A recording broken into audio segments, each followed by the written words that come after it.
Muy buenas noches. En esta oportunidad somos el grupo número 4 del curso Constitución y Derechos Humanos.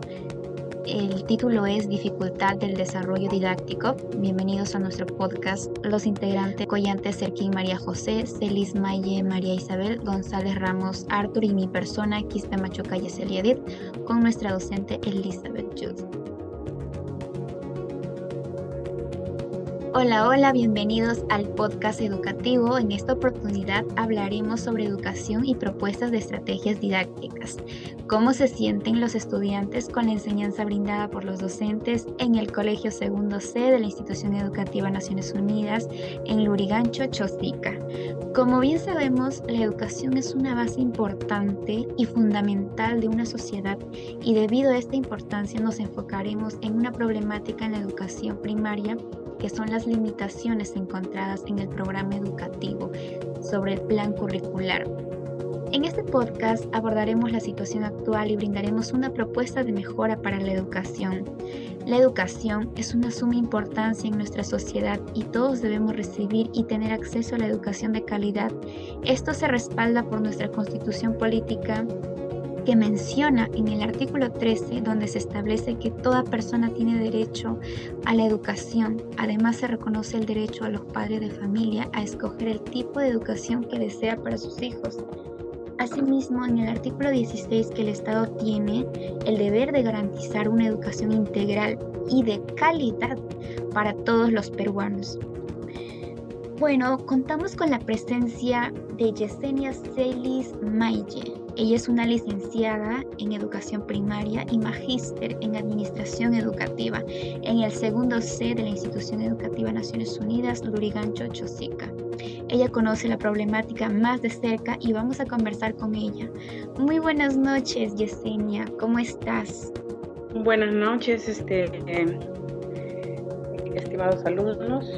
El día de hoy, estamos aquí para una entrevista respecto a analizar sobre la problemática de nuestra institución, en este caso la institución donde yo laboro.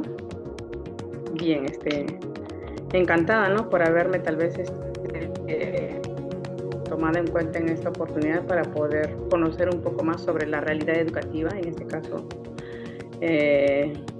mi colegio, ¿no?, Naciones Unidas.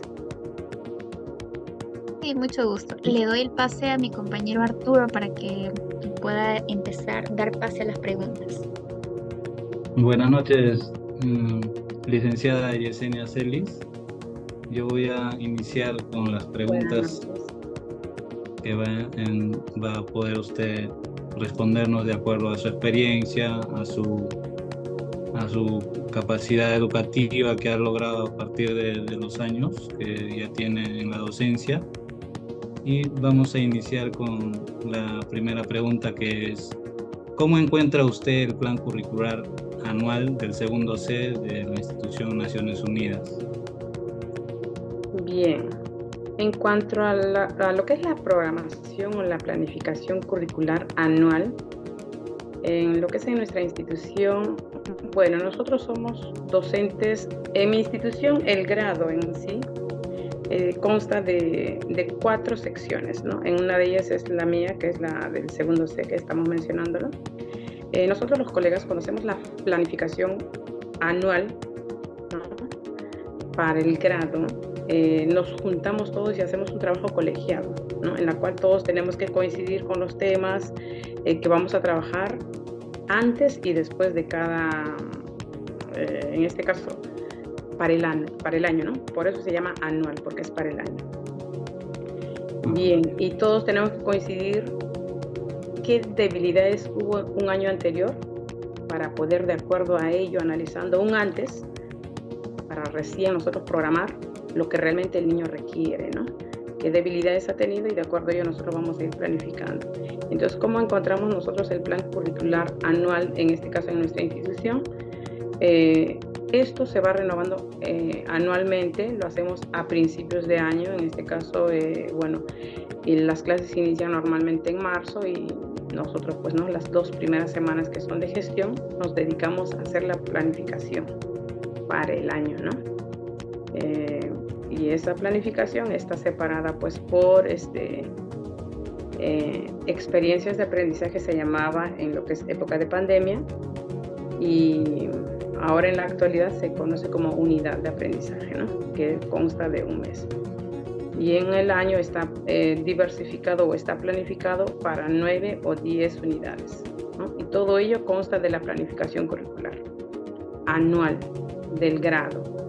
Eso lo vamos a trabajar tal vez los colegas de acuerdo a la realidad del aula, ¿no? Así, en la actualidad se encuentra ya planificado con anterioridad, la cual no quiere decir también que si tenemos esa planificación ya, ok, quedó ahí y eso se tiene que regir tal cual nos estamos programando. No, también es flexible. Puede ocurrir algún acontecimiento, puede ocurrir algo, ¿no? De improviso, por ejemplo, como un desastre. En este caso ocurrió los huaicos. Todo lo que nosotros habíamos planificado hemos tenido que modificar. Entonces, la planificación curricular anual es flexible, ¿no? En la actualidad lo encontramos bastante programado, lo hemos planificado, pero también puede variar de acuerdo a las situaciones que se den, ¿no? Puede ser por la naturaleza, puede ser tal vez algo improviso, ¿no? Que siempre puede suceder también dentro del aula o a nivel institucional o a nivel macro, que podría ser también a nivel nacional, ¿no? Pero en la actualidad lo tenemos planificado ya a los meses posteriores que se vayan a venir, ¿no? De acuerdo a las necesidades que se va modificando este plan curricular. Flexible. Sí. Lo que es la planificación curricular, o sea, nosotros hacemos un bosquejo como que ya, esto lo vamos a trabajar este año, pero puede variar, ¿no? Eso puede variar de acuerdo al contexto, de acuerdo a las situaciones que se puedan brindar. Y, por ejemplo, en una segunda pregunta que teníamos era, ¿qué déficits ha encontrado usted en el plan curricular del segundo C, ¿no? En referencia al presente año? ¿Alguna dificultad que ha tenido en la aplicación? Bien, dentro de la aplicación, como una debilidad dentro del plan curricular, podría decirse, por ejemplo, lo que yo mencionaba anteriormente, ¿no? Nosotros hemos planificado en marzo, ya la primera semana, creo que si no me equivoco, eran las 2 primeras semanas de marzo para el año, ya nuestras actividades, todo lo que íbamos a trabajar. Sin embargo, con el desastre que hubo del Huaico, ¿no? Son desastres naturales, eso hizo que nosotros modificáramos muchas cosas. Es más, que todo lo planificado para tal fecha, porque se planifica con fecha, se planifica con días, semanas, ¿no? Entonces todo eso fue modificándose. Y una de las debilidades podría decirse que se tuvo que mover y correr, y es más, hasta los mismos estudiantes pues no asistieron a clases porque se atrasaron en semanas, ¿verdad? Entonces, para nosotros ha sido un poco extender más el tiempo ahora, ¿no? Los chicos perdieron sus clases a lo mejor porque no fue de manera presencial, entonces se extendió más y también la realidad ya fue diferente, ¿no? Hay que ver las situaciones de los que han sido agraviados en este caso, ¿no? Otros perdieron sus hogares, otros perdieron familias, ¿no? Entonces ya el contexto es diferente y hay que planificar de acuerdo a la realidad que está sucediendo en este momento, ¿no? Por ejemplo, en la época de pandemia era igual. Nosotros planificamos diferente, pero ya tuvimos que utilizar, por ejemplo, ya los medios digitales, como por ejemplo sus celulares. Habían familias que no contaban con celulares, no tenían PCs, no tenían impresoras, pero ellos tenían que ingeniárselas y teníamos que planificar de acuerdo a lo que estábamos en ese entonces, ¿no? Y a las finales pienso yo que se logró superar esa debilidad, ¿no? Porque muchos se organizaron y trataron de lograr el propósito, porque en sí nuestra meta es pues que nuestros niños avancen y aprendan cada día más y más. Entonces, una de las debilidades en este año 2023 en mi institución, por ejemplo, en cuanto a la planificación curricular, es como somos 4 secciones, ¿ya? Muchas veces no logramos concretar los 4 con una idea, ¿no? Puede ser que la otra maestra tenga una realidad diferente, puede ser que mi aula sea esté en otro ritmo de aprendizaje. Entonces, a veces el consenso en común entre los colegas es una debilidad, ¿no? Porque a veces tenemos opiniones diferentes y pueda que cada una quiera trabajar su propia estrategia y eso a veces dificulta un poco a una buena planificación, ¿no? Pero tenemos que luchar para que el trabajo sea en equipo y que todos logremos empujar el coche, en este caso, no hablando así, lograr que nuestra institución sobresalga y represente bien pues donde quiera que vayamos, ¿no? Una debilidad es el trabajo colegiado, como le mencioné, que es difícil de lograr en las instituciones. Y otra de las debilidades también es que a veces hay aulas que ya tienen, por ejemplo, bastante apoyo de padres y hay aulas que aún requieren de eso. Entonces, no hay que planificar de acuerdo a la realidad. Si vemos que el estudiante, por ejemplo, aún no ha logrado algunas características que manda el ministerio, de acuerdo a la programación curricular, que ellos nos dan ya un perfil del estudiante, por ejemplo, segundo grado, con qué perfil debería determinar, o cuál es el estándar en este caso que el niño debe de lograr para el grado. Pero muchas veces hay estudiantes que no han recibido ese apoyo con los años anteriores y ellos vienen con un nivel diferente. Entonces la programación va a ser diferente también para ellos, ¿no? Pero como también pueden haber aulas que ya han tenido un buen apoyo y han tenido una muy buena base, entonces ese grupo va a lograr sobresalir. Entonces, ¿qué pasa? Que la programación va a ser flexible y hay que modificar algunas cosas de acuerdo a la realidad, ¿no? Eso es lo que sucede también en las universidades, ¿no? Los ritmos de aprendizaje tienen que ver mucho para que se pueda ejecutar muy bien el plan anual, ¿ya? Eso, ¿no? Siempre ligado al contexto, pues, ¿no? Siempre ligado al contexto. Claro, es como una evaluación por grupos, usted se refiere, ¿no? Evaluación por grupo de aprendizaje en este caso serían en salones, ¿no? Del mismo año. Ajá, lo que son las debilidades dentro del plan curricular, por ejemplo, son los trabajos colegiados, el contexto en el cual están los estudiantes. Otra debilidad también podría ser, por ejemplo, que el ministerio a veces también nos manda algunas... bueno, ellos tienen lo que es la programación curricular, pero ellos lo tienen de todos los niveles, tanto de inicial, primaria y secundaria, ¿no? En este caso. Ellos nos dan ya características de los niños, pero ¿qué sucede? Muchas veces no se logra ejecutar eso que ellos ya nos dan como es como un guía, ¿no? Es como un guía ese libro que nos dan y a veces ya no se logra ejecutar, por lo mismo, por las debilidades de que el trabajo colegiado, o sea, el trabajo en equipo es importante,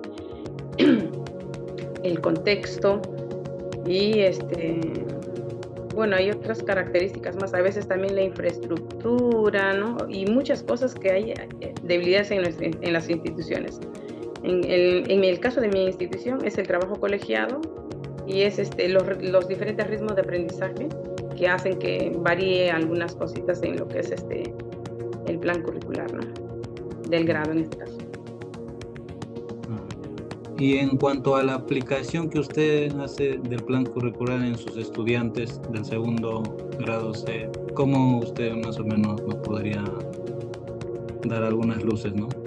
Claro, el plan curricular, como le mencioné, está planificado por unidades.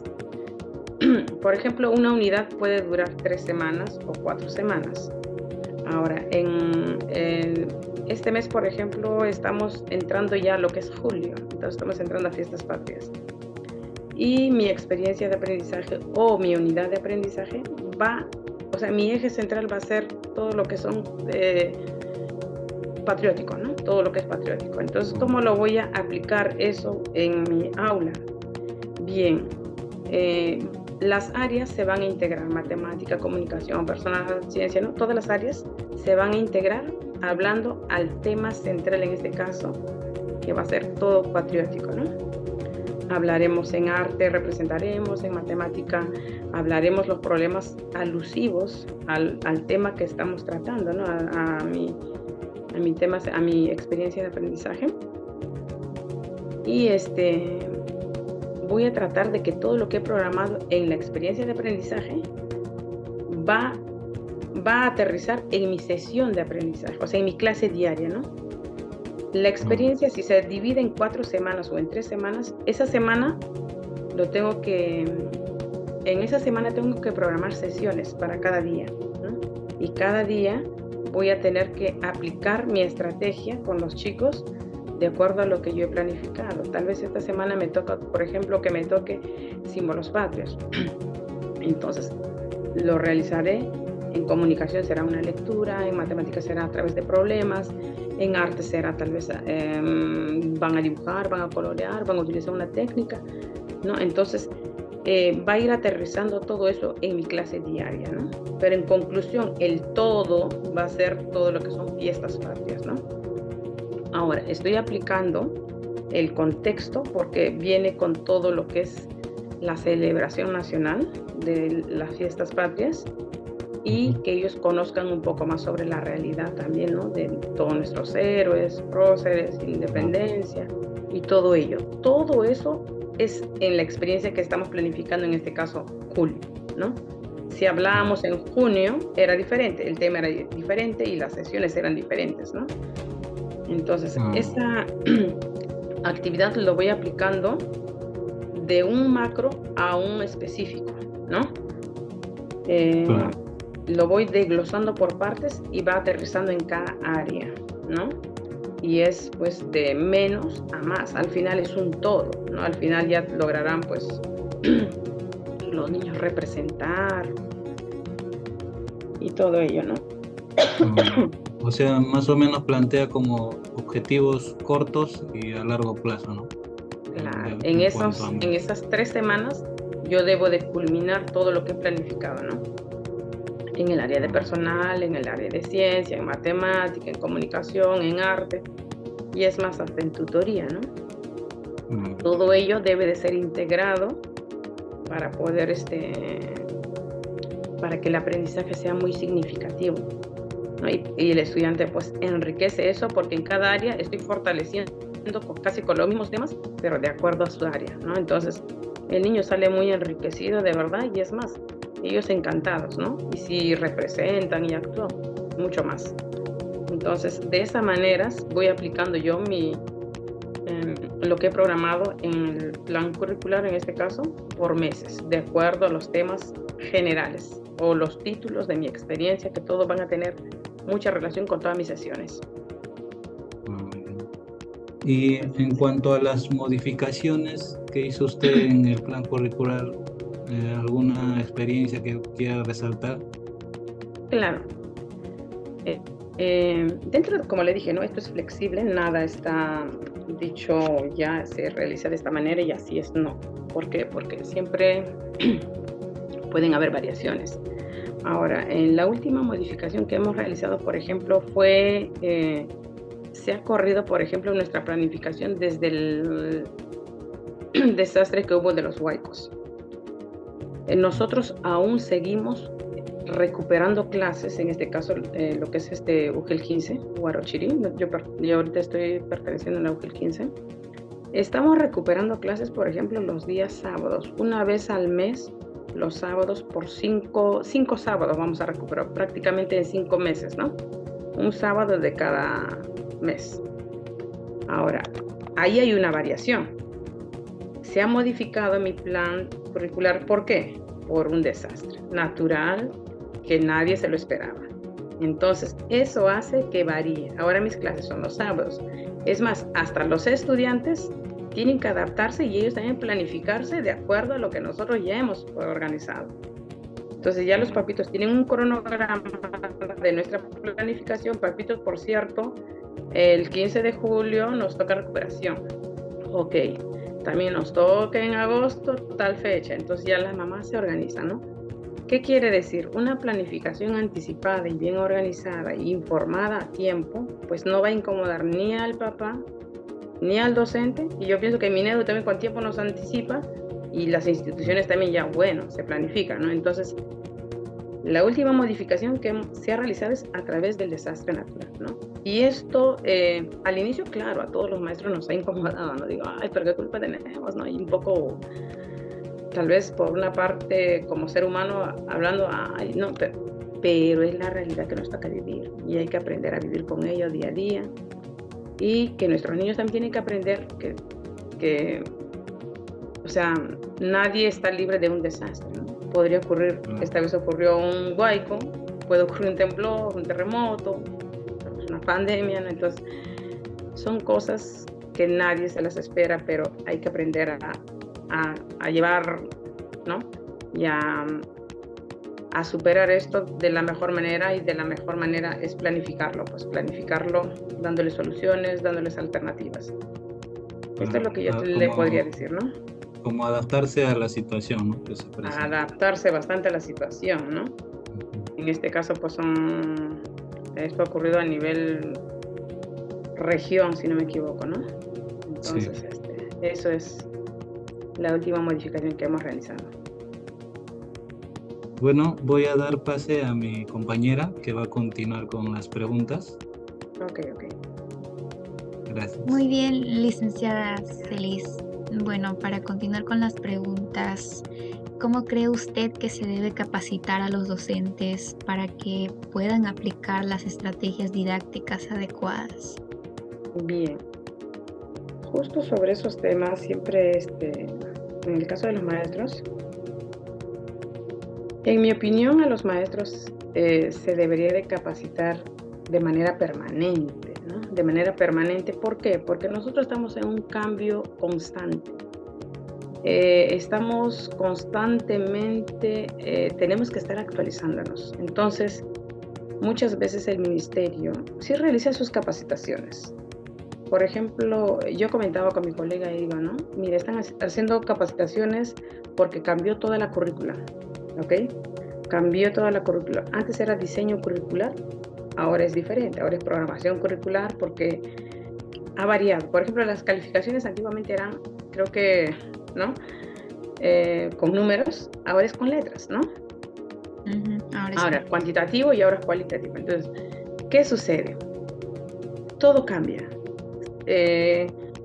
Y sin embargo, a veces dentro de todos los maestros, pues también tenemos diferentes etapas en las cuales se han nombrado los maestros. Ahora, los profesores que a lo mejor ya van a cesar o ya están un poco ya, han pasado muchos años laborando, ellos muchas veces están en desventaja a diferencia de los profesores que recién están ingresando a la carrera magisterial. Claro. Y su realidad también de ellos es súper diferente. ¿Por qué? Porque la pandemia que nos tocó vivir, por ejemplo, a ellos les ha chocado inmensamente porque no estaban en la era digital. Ahora, los maestros que son más jóvenes están mucho más actualizados porque ellos dominan lo que es la tecnología. Entonces, en este aspecto, por ejemplo, en la etapa de pandemia han estado capacitando constantemente a los maestros de manera virtual. Ha habido talleres, charlas, capacitaciones gratuitas y también a veces hasta pagadas, ¿no? Ahora, el ministerio sí ha estado capacitando. Pero ¿qué pasa? Que como es un macro de docentes que son demasiados y a veces lo hace por tramos hasta que termine de capacitar con un tema. Por ejemplo, que hablemos de, no sé, lo que son Office básico, ¿no? Office básico. ¿Qué pasa? Hasta que el maestro empiece a apoderarse de la tecnología, tiene que empezar con todos, ¿no? Entonces ya empecé con A, empecé con B, empecé con C, pero sigo con el mismo tema con ellos, mientras que el otro grupo ya logró. Entonces, ¿qué sucede? Ese grupo ya quiere aprender otras cosas también. Hay muchas cosas que tenemos que aprender o tenemos que estar actualizando para poder eso transmitir y hacer el efecto multiplicador. Pero a veces yo pienso que también es por falta de presupuesto que el ministerio no actualiza nuevas capacitaciones que se requieren, ¿no? Entonces, para mí debería de ser, pues, variado, ¿no? Tal vez un tema que esté en un nivel básico, otro tema que esté en un nivel intermedio y otro tema que tal vez esté en un nivel un poco más avanzado, ¿no? Porque eso es lo que se debería de hacer, me parece, para poder lograr mejorar y ver, así como vemos nosotros en el aula, los ritmos de aprendizaje. Bien, Pepito todavía está en un nivel de inicio, el otro ya está en un nivel de proceso y tal vez Juancito está en un nivel ya logrado, ¿no? Igualito también estamos con los docentes en lo que es la tecnología. Pienso yo que las capacitaciones deben de ser con temas variados e innovadores, de acuerdo a nuestra realidad. Claro, y más constantes en todo caso. Constantes, permanentes y con temas nuevos, innovadores, no los mismos temas que se repitan durante el año, pues a eso me refiero, ¿no? Eso es en cuanto al ministerio. Y muchas veces, por ejemplo, para poder actualizarnos nosotros, ¿qué tenemos que hacer? Prácticamente ya nosotros mismos nos actualizamos, ¿no? Porque tampoco vamos a esperar que nos estén capacitando, pues, ¿no? Entonces, ya, vemos una oportunidad, muy bien, acá hay esto, ¿no? Acá dice ya, tal tema me interesa, estrategias, qué sé yo, ya me actualizo, pues. Prácticamente ya nosotros financiamos nuestras actualizaciones. Claro, ¿no? Me parece muy bien. Bueno, entonces la experiencia que usted ha estado teniendo hasta el momento, ¿no? ¿Qué estrategias ha podido utilizar innovadoras que ha aplicado en su aula? Bien, dentro de mis estrategias, dentro de clase, por ejemplo, soy una de las maestras, creo que todas las maestras somos así. Soy un poco, me caracterizo por ser una maestra bastante apasionada en lo que hago, ¿no? Yo voy a agarrar una estrategia, veo a mi niño, evalúo, hago mi FODA con mis chicos, digo ya, muy bien, ellos están, y se paran, ¿no? Está en inicio, está en proceso, están logrados, ok, ya. Entonces empiezo a buscar estrategias de acuerdo a la realidad del estudiante. Ahora, una de las estrategias que utilizo, por ejemplo, en la lectura bastante, es que mis niños, por ejemplo, a la hora de leer, utilicen lo que es el parafraseo, ¿no? ¿Por qué? Porque esto le permite que el estudiante pueda retener información, imaginar y crear un poco más, ¿no? Y aparte que es auténtico a la hora de expresar sus propias palabras. Por ejemplo, el parafraseo para mí es bastante importante, ¿no? Hijito, bien, estás en primer grado, ya lees textos cortos. Muy bien, ¿qué entendiste en esta oración? Y el niño me dice, se queda pensando, ya, no está comprendiendo, ya, no me metí, siguiente niño, a ver, y así, motivando, ¿no? Entonces, una de mis estrategias es el parafraseo, a ver, ¿qué entendiste? Y otra de las estrategias también es mi estrategia de subrayado. A ver, ¿de quién nos habló esta parte del texto? Y el niño se va a ir recordando, porque recuerden que el niño tiene que pensar en lo que está leyendo. Entonces, Claro. ya subrayamos de quién nos habla. Por ejemplo, en matemática, ¿no?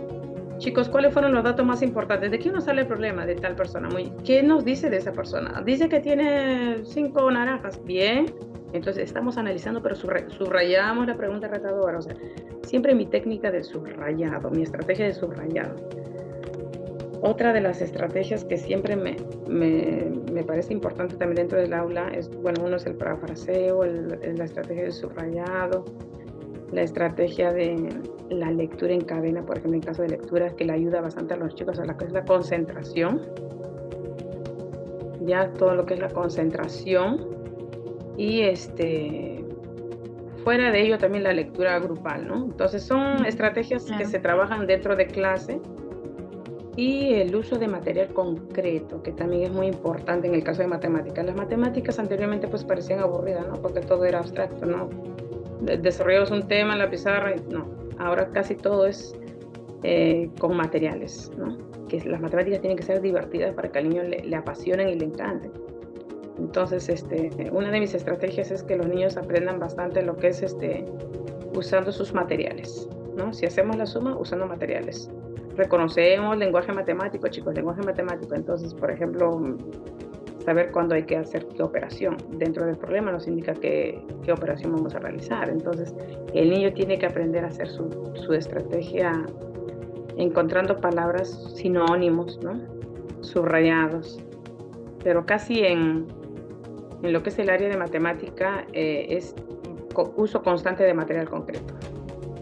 Me parece muy bien. Bueno, entre las estrategias que has utilizado, ¿no? ¿Me podías comentar cuál es como que la que más ha aprovechado el estudiante, a la cual le sacaste más provecho en cuanto al aprendizaje del menor?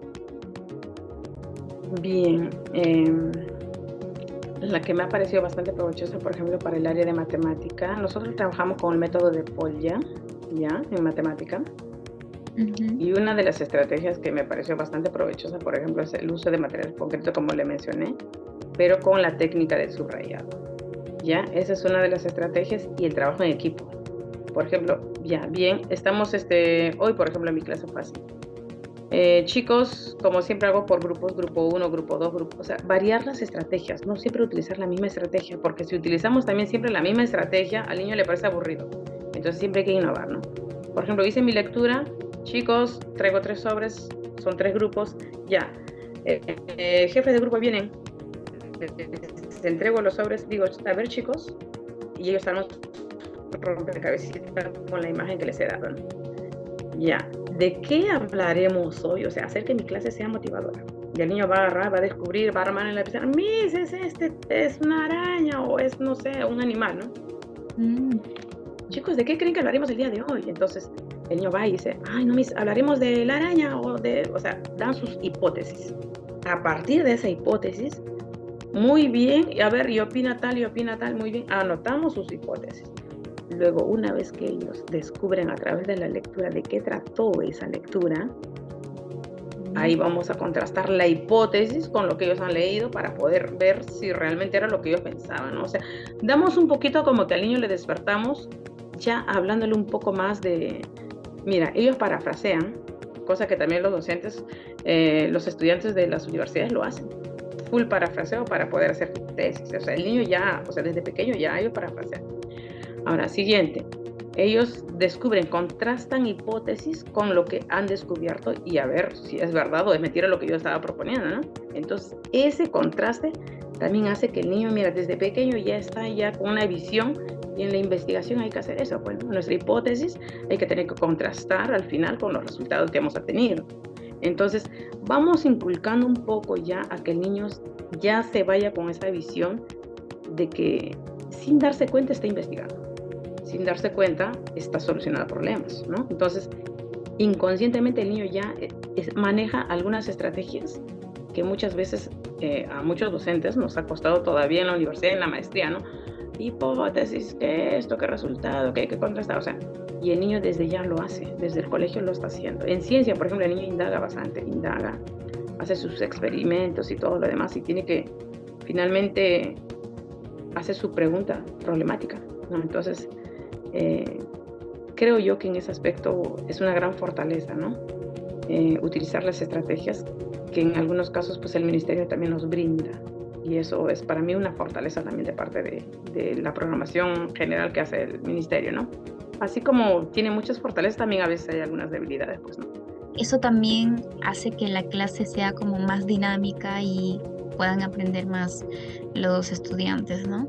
Bueno, para culminar, una última pregunta que dice, ¿no? Según su amplia experiencia, ¿qué recomienda mejorar el plan curricular del Colegio de Naciones Unidas para que se pueda aplicar quizás en otras instituciones educativas también y esto se pueda difundir? Claro, mire, en lo que es la experiencia que tengo, bien, en cuanto al plan curricular, pienso yo que el trabajo en equipo es muy importante, siempre lo he mencionado. Otro que cuando nosotros planificamos, por ejemplo, nuestra programación, ya sea algunos temas que podamos llevarlo en grupo de grado, porque siempre hay que hacer un balance de qué hicimos bien, qué nos falta, a ver qué proponemos, ¿no? Siempre hay que hacer un balance de todas las actividades que nosotros realizamos, nos evaluamos también nosotros. Entonces, dentro de ello me parece importantísimo es el trabajo colegial, el trabajo en equipo. Si somos 8 secciones, los 8 maestros tenemos que hablar el mismo lenguaje para poder mejorar y representar al grado. Ahora, en equipo, ya, y que para poder hacer una buena planificación anual, en este caso, hay que ver siempre un antes, ¿no?